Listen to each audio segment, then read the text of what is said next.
Bismillahirrahmanirrahim. Assalamu alaikum students. Welcome to the Banish World. Today we are going to start lecture number 4 from chapter number 6 Kingdom Monera. Kingdom Monera include prokaryotes. ठीक है, prokaryotes ऐसे organism जिनके पास prominent nucleus नहीं होता. Students last lecture में हमने discuss की थी सेल वॉल और सेल मेम्ब्रेन और साइटोप्लाज्मिक मैट्रिक्स. आज जो है ना वो हम साइटोप्लाज्म में पाए जाने वाली फर्दर चीज़ों को डिस्कस करेंगे जो बैक्टीरियल सेल में पाई जाती हैं. आपको पता है प्रोकैरियोटिक सेल है बैक्टीरिया, बहुत सिंपल सेल है, बहुत ज़्यादा ऑर्गेनेलीज नहीं है, कोई मेम्ब्रेन बाउंडेड ऑर्गेनेली नहीं है, ना ही न्यूक्लियस प्रोमिनेंट है. न्यूक्लियस प्रोमिनेंट क्यों नहीं है? क्योंकि क्रोमोसोम के ऊपर न्यूक्लियर मेम्ब्रेन नहीं है. उसके अलावा क्रोमोसोम्स भी कॉम्प्लेक्स नहीं है. Chromosomes are only made up of DNA. उनके पास कोई प्रॉपर स्ट्रक्चर नहीं है. क्रोमेटिड्स, सेंट्रोमेयर, जैसा कि यूकैरियोटिक सेल्स में होता है ना, एक सेंट्रोमेयर होता है और उसके साथ जो है ना वो क्रोमेटिड्स होते हैं. प्रॉपर क्रोमोसोम का स्ट्रक्चर होता है, डीएनए एंड हिस्टोन प्रोटीन्स. यहाँ पर क्रोमोसोम जो है ना वो सिर्फ डीएनए के बने होते हैं. यहाँ पे कोई हिस्टोन प्रोटीन्स नहीं होती साथ, जिनके ऊपर फोल्ड होके डीएनए जो है ना वो क्रोमोसोम्स वाला स्ट्रक्चर शो करता है.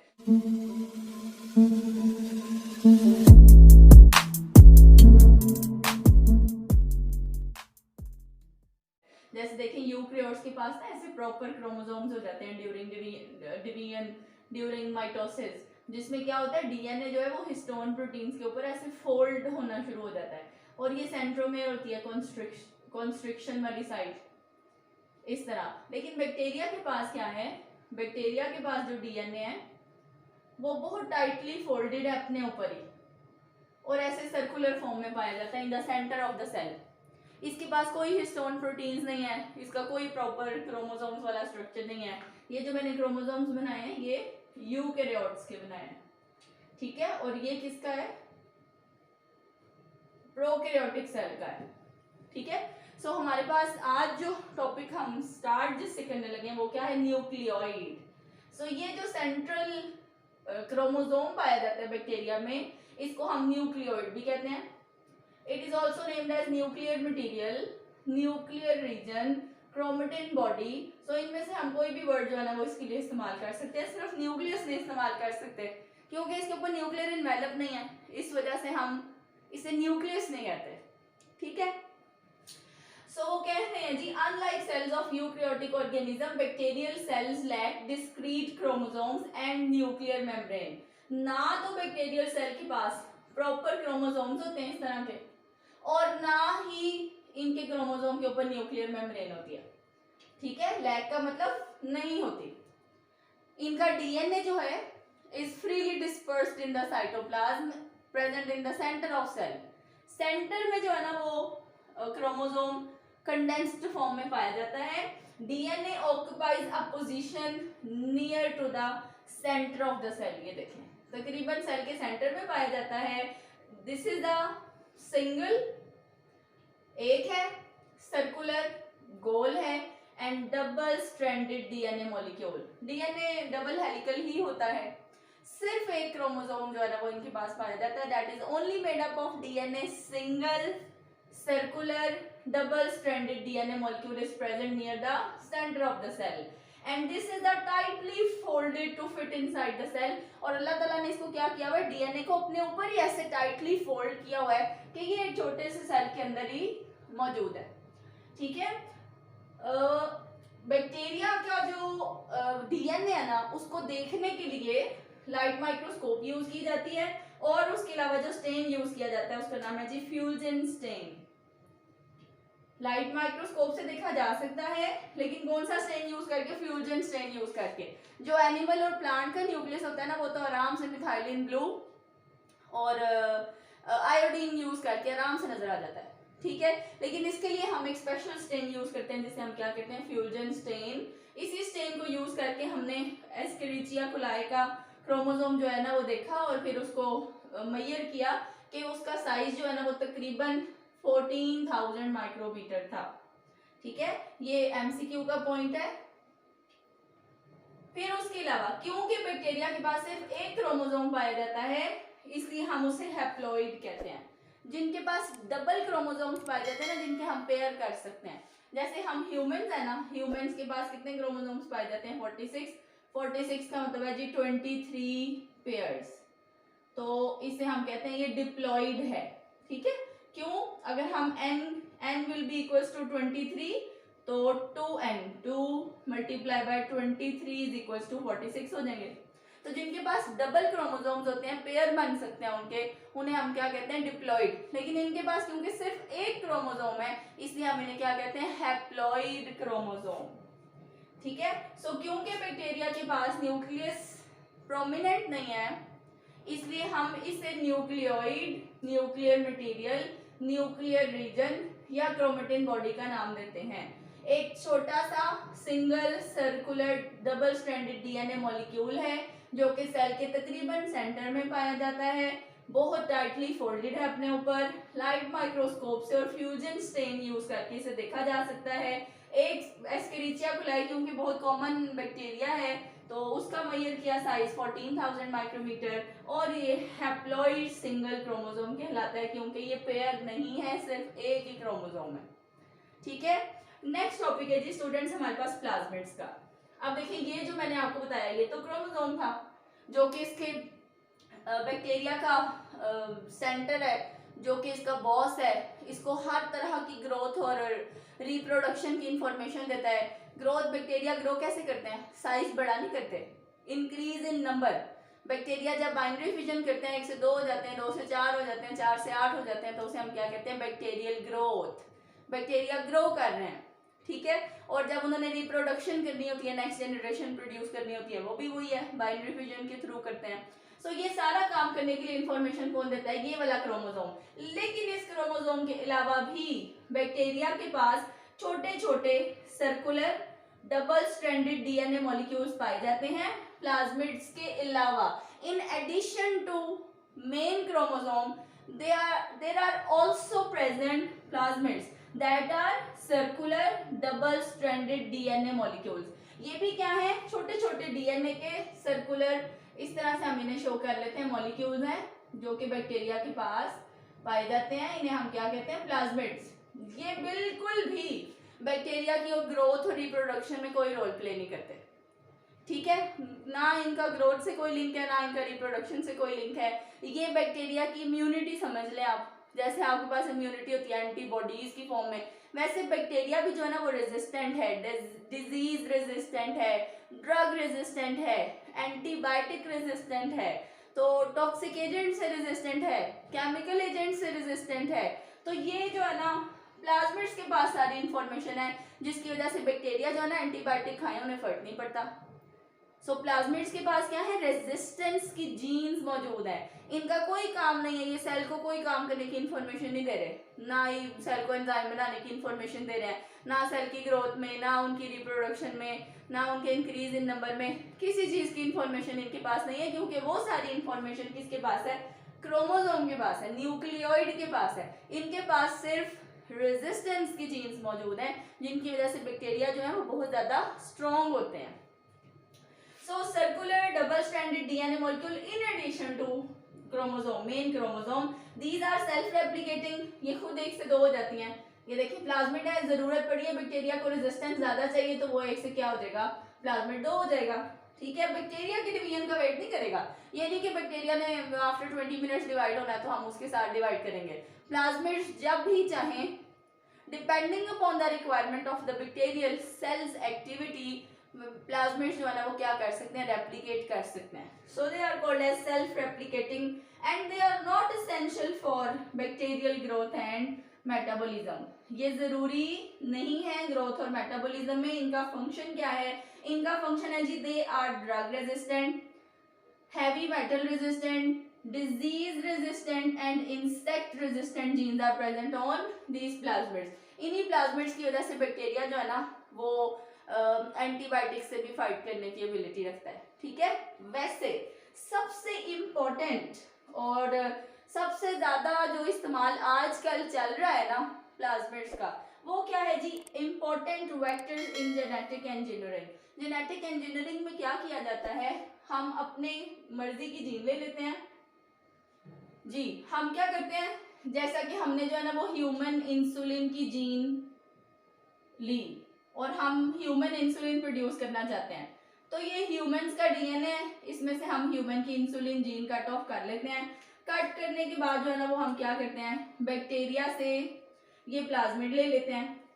ठीक है, ये प्लाज्मिड है, इस प्लाज्मिड को बाहर निकालते हैं, ये आ गया प्लाज्मिड। अब जो आपने इंसुलिन की जीन कट की है ना बैक्टीरिया का इतना सा 20 क्रोमोसोम का कट करें प्लाज्मिड का, या मेन क्रोमोसोम भी यूज होता है, लेकिन मेनली जो है ना वो प्लाज्मिड यूज होते हैं, क्योंकि प्लाज्मिड के पास ना सेल्फ रेप्लिकेशन की एबिलिटी होती है, ये बड़ी तेजी से डिवाइड हो जाते हैं ना, तो जीन भी ज्यादा हो जाती है, इस वजह से प्लाज्मिड ज्यादा यूज होते हैं। सो ये जो आपने जीन ह्यूमन की इंसुलिन जीन है, इसको इस वेक्टर में डालें, इस प्लाज्मिड में डालें और इस प्लाज्मिड को जो है ना वो वापस बैक्टीरिया के अंदर रख दें। अब जब जब ये प्लाज्मिड डिवाइड करेगा, जब जब ये रेप्लिकेट करेगा, तब तब जो है ना वो, ये देखें ये रेप्लिकेशन हुई तो ये ह्यूमन जीन भी रेप्लिकेट हो गई, एक से कितनी हो गई, 2 हो गई। इसी तरह ह्यूमन जीन ज्यादा होना शुरू हो जाएगी और बैक्टीरिया जब अपने प्रोडक्ट्स बनाएगा तो फिर हमारे भी प्रोडक्ट्स बना के दे देगा, जो हमें ह्यूमन इंसुलिन अवेलेबल हो जाएगी, जो कि हमें नुकसान नहीं पहुंचा सकती, हमें उसके साइड इफेक्ट्स नहीं है। जो डायबिटिक पेशेंट्स हैं उन्होंने जो है वो हर खाने से पहले इंसुलिन का इंजेक्शन लेना होता है,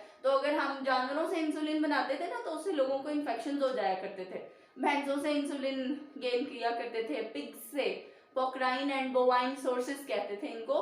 सो इनसे जब एनिमल से लेते थे तो उससे नुकसान होता था, इस वजह से फिर हमने ये जेनेटिक इंजीनियरिंग यूज की, उसमें प्लाज्मिड्स को वेक्टर के तौर पे यूज करते हैं, प्लाज्मिड में जीन ऑफ इंटरेस्ट डाल देते हैं, ठीक है, और उससे वो जेनेटिकली मॉडिफाइड ऑर्गेनिज्म बन जाता है बैक्टीरिया, फिर वो हमारी भी जीन जो है वो डिवाइड कर करके देता है और उसी जीन से फिर हम अपना प्रोडक्ट बना लेते हैं। ठीक हो गया स्टूडेंट्स। सो प्लाज्मिड्स क्या है, मेन क्रोमोसोम के अलावा पाए जाने वाले छोटे छोटे double stranded structures present in bacteria. Next है जी ऑर्गेनेली जो साइटोप्लाज्म में पाई जाती है। बैक्टीरिया का साइटोप्लाज्मिक मैट्रिक्स, उसमें सेंटर में क्रोमोसोम न्यूक्लियोइड, उसके अलावा प्लाज्मिड्स, उसके अलावा राइबोसोम्स। बैक्टीरिया के पास एक ही तो मेन ऑर्गेनेली है राइबोसोम, क्योंकि राइबोसोम के ऊपर कोई मेम्ब्रेन नहीं, कोई भी मेम्ब्रेन बाउंडेड ऑर्गेनेली बैक्टीरिया के पास नहीं होती, ठीक है, ना एंडोप्लाज्मिक रेटिकुलम, ना ही माइटोकॉन्ड्रिया, ना ही गोल्जी कॉम्प्लेक्स, ना ही इस तरह की कोई भी ऑर्गेनेली जिसके ऊपर मेम्ब्रेन मौजूद हो।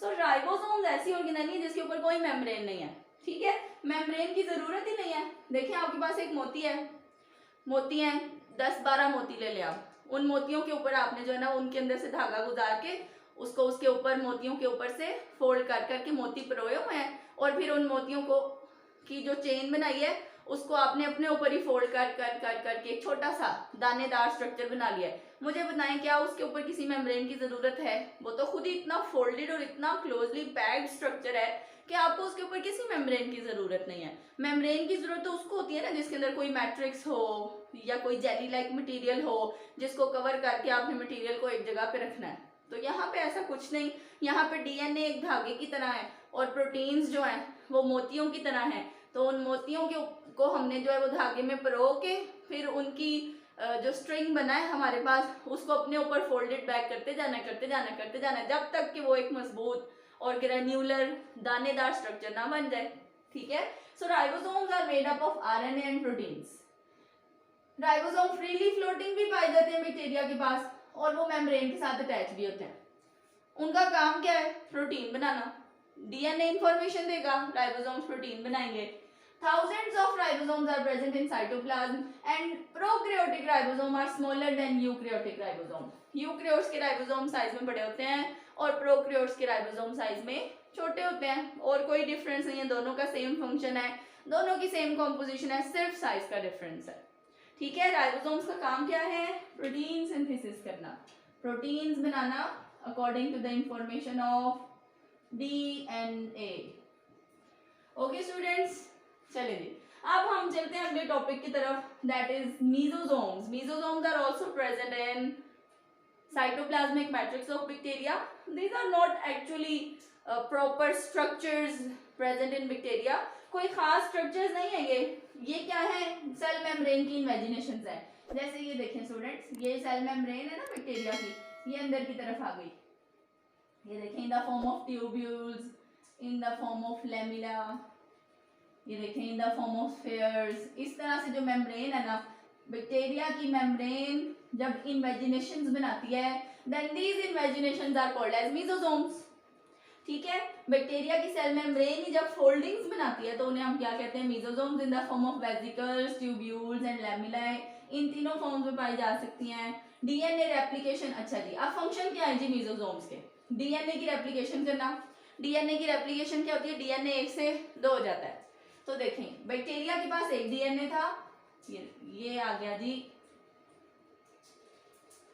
डीएनए, ये डीएनए 1 से कितने हो गया, 2 हो गया। जब ये डीएनए 1 से 2 हो जाएगा तो ये जो मीजोसोम्स है ना, ये उस डीएनए के बीच में गैप करना शुरू कर देंगे। मीजोसोम्स को मैं यहाँ पे ब्लैक से शो करने लगी हूँ। ये देखें ये मीजोसोम बीच में डेवलप हुआ और उसने क्या किया, डीएनए की एक कॉपी इस तरफ कर दी और एक कॉपी दूसरी तरफ कर दी, और फिर ये दोनों तरफ से मीजोसोम्स बनेंगे और इस तरह सेल की डिवीजन भी हो जाएगी। सेल मेम्ब्रेन ऐसे इन्वेजिनेट होके ना डीएनए को भी 1 से 2 करने के लिए रिस्पॉन्सिबल है और सेल को भी 1 से 2 करने के लिए रिस्पॉन्सिबल है। सो मीजोसोम्स के अभी तक जो फंक्शन स्टडी किए गए हैं वो यही है कि ये एक तो डीएनए की रेप्लिकेशन के लिए जरूरी है और सेल को डिवाइड करने के लिए भी जरूरी है, क्योंकि मेम्ब्रेन की इन्वेजिनेशन है। मेम्ब्रेन जब ऊपर और नीचे दोनों तरफ से इन्वेजिनेट होकर बीच में मिलेगी तो सेल क्या हो जाएगा, 1 से 2 हो जाएगा। ठीक है, इसी तरह डीएनए रेप्लिकेट होता है, इसी तरह सेल डिवाइड होता है। और उसके अलावा मीजोसोम्स का फंक्शन क्या है जी, एक्सोसेलुलर एंजाइम। जो एंजाइम्स बैक्टीरियल सेल से बाहर जाने होते हैं उनको जो है वो एक्सपोर्ट करने के लिए मीजोसोम्स मेम्ब्रेन्स हैं, ये काम करती हैं। और रेस्पिरेटरी एंजाइम्स, अब होते हैं बैक्टीरिया 2 तरह के होते हैं, एक होते हैं एरोबिक बैक्टीरिया जो ऑक्सीजन की प्रेजेंस में सांस लेते हैं, और एक होते हैं एनएरोबिक बैक्टीरिया जो ऑक्सीजन की एब्सेंस में सांस लेते हैं। ठीक है, respiration in the presence of oxygen is called aerobic respiration and the respiration occurs in the absence of oxygen is called anaerobic respiration. So bacteria जब aerobic respiration करते हैं, ऑक्सीजन की प्रेजेंस में सांस लेते हैं, तो उसके लिए जितने भी एंजाइम्स चाहिए वो मेम्ब्रेन इन मीजोसोम्स के साथ जुड़े हुए हैं। ये मीजोसोम्स क्या है, बैक्टीरिया की धंसी हुई, अंदर की तरफ धंसी हुई सिंपल मेम्ब्रेन्स है। ठीक है, थोड़ी सी यहाँ पे ना मैं आपको रिकॉल करवाती हूँ स्ट्रक्चर माइटोकॉन्ड्रिया का। ठीक है स्टूडेंट्स, आपको याद होगा कि हमने जो है ना ये स्टडी किया हुआ है, माइटोकॉन्ड्रिया एक डबल मेम्ब्रेन बाउंडेड ऑर्गेनेली है जिसकी अंदर वाली मेम्ब्रेन इन फोल्डिंग्स बनाती है और आउटर मेम्ब्रेन स्मूथ होती है, और अंदर वाली मेम्ब्रेन के ऊपर जो है ना वो एंजाइम्स पाए जाते हैं, और वो एंजाइम्स और प्रोटीन्स जो है वो एरोबिक रेस्पिरेशन या ऑक्सीडेशन ऑफ फूड का काम करती है। बिल्कुल इसी तरह बैक्टीरिया की भी मेम्ब्रेन इन्वेजिनेशंस बनाती है और उनके ऊपर रेस्पिरेटरी एंजाइम्स पाए जाते हैं जो एरोबिक रेस्पिरेशन करके बैक्टीरिया को एनर्जी बना के देते हैं। जैसे यूकैरियोट्स में माइटोकॉन्ड्रिया और उसकी मेम्ब्रेन इस क्रिस्टी की फॉर्म में, इसी तरह बैक्टीरिया के पास जो मेम्ब्रेन इन्वेजिनेशन है वो क्या कहलाती है जी, मीजोसोम्स कहलाती है। ओके हो गया। नेक्स्ट टॉपिक है हमारे पास granules and storage bodies. Bacteria ना क्योंकि बहुत ज्यादा कॉम्पिटिटिव एनवायरनमेंट में रहते हैं तो इतने ज्यादा कंपटीशन में बैक्टीरिया क्या करते हैं, अपनी फूड को स्टोर करके छोटे छोटे ग्रेन्यूल्स या स्टोरेज बॉडीज बना के रख लेते हैं। छोटे छोटे पैकेट्स, छोटी छोटी स्टोरेज बॉडीज बना के ना फूड को स्टोर कर लेते हैं। जैसा कि मेनली बैक्टीरिया जो हैं वो ग्लाइकोजन स्टोर करते हैं, सल्फर स्टोर करते हैं, फैट स्टोर करते हैं, फॉस्फेट स्टोर करते हैं।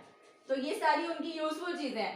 These are extra nutrients that are stored by bacteria in the form of storage bodies.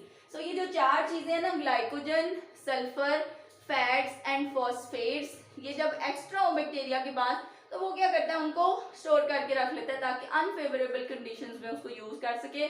जब उसे डेफिशिएंसी हो इन चीजों की तब वो उसे आराम से इस्तेमाल कर लेगा। ठीक हो गया। उसके अलावा जो है ना वो बैक्टीरिया वेस्ट मटेरियल को भी अनफेवरेबल कंडीशंस में ना, जब वो ग्रो नहीं कर रहे, एक्टिव नहीं है, तो अपना वेस्ट मटेरियल भी जमा करते रहते हैं वो। फिर बाद में जब वो एक्टिव स्टेट में आते हैं, फेवरेबल कंडीशंस आती हैं, तो वो वेस्ट मटेरियल अपनी बॉडी से निकाल देते हैं। तो वेस्ट मटेरियल किस किस फॉर्म में पाया जाता है इनके पास, अल्कोहल की फॉर्म में, लैक्टिक एसिड की फॉर्म में और एसिटिक एसिड की फॉर्म में। इन तीनों फॉर्म में जो है ना वो बैक्टीरिया के पास वेस्ट मटेरियल मौजूद होता है और वो उनको छोटे छोटे ग्रैन्यूल्स की फॉर्म में अपने सेल के अंदर रखते हैं और जैसे ही फेवरेबल कंडीशंस हो उनको अपनी बॉडी से बाहर निकाल देते हैं। ठीक है, ये थे जी हमारे पास ग्रेन्यूल्स एंड स्टोरेज बॉडीज। बहुत ज्यादा कंपटीशन होने की वजह से बैक्टीरिया को ये स्टोरेज बॉडीज अपने अंदर बनानी पड़ती हैं। उसके अलावा बैक्टीरिया जो है ना वो क्या करते हैं, अपने ऊपर या अपने अंदर स्पोर्स बनाने की एबिलिटी रखते हैं।